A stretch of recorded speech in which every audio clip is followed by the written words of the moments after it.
பலரை சில காலமும் சிலரை பல காலமும் ஏமாற்றலாம், ஆனால் எல்லா காலமும் ஏமாற்ற முடியாது. தி ஹிந்து ஊடகம் வெளியிட்ட வீடியோவை சுட்டிக்காட்டி தாவேக வெற்றியை சாடிய ஸ்டாலின்.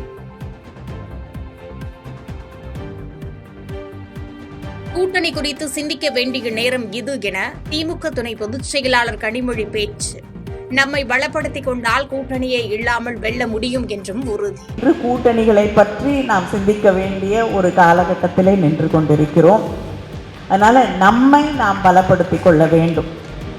நம்மை பலப்படுத்திக் கொண்டால் யாரும் இல்லாமல் திராவிட முன்னேற்ற கழகத்தால் வெற்றி பெற முடியும். வெற்றி பெற்று காட்டுவோம். நாம் யார் என்பதை விரைவிலே நிரூபிப்போம். செய்திகளை உடனுக்குடன் தெரிந்து கொள்ள கீழ்கண்ட கேபிள் மற்றும் டிடிஎச் நெட்வொர்க்குகளில் எம்நாடு செய்தி தொலைக்காட்சியை காணுங்கள். பாதகம் செய்பவரை கண்டால் நாம் பயம் கொள்ளலாகாது பாப்பா. மோதி மிதித்துவிடு பாப்பா, அவர் முகத்தில் உமிழ்ந்துவிடு பாப்பா. அண்மை செய்திகளை உடனுக்குடன் தெரிந்து கொள்ள இணைந்திருங்கள் எம்நாடு தொலைக்காட்சியுடன்.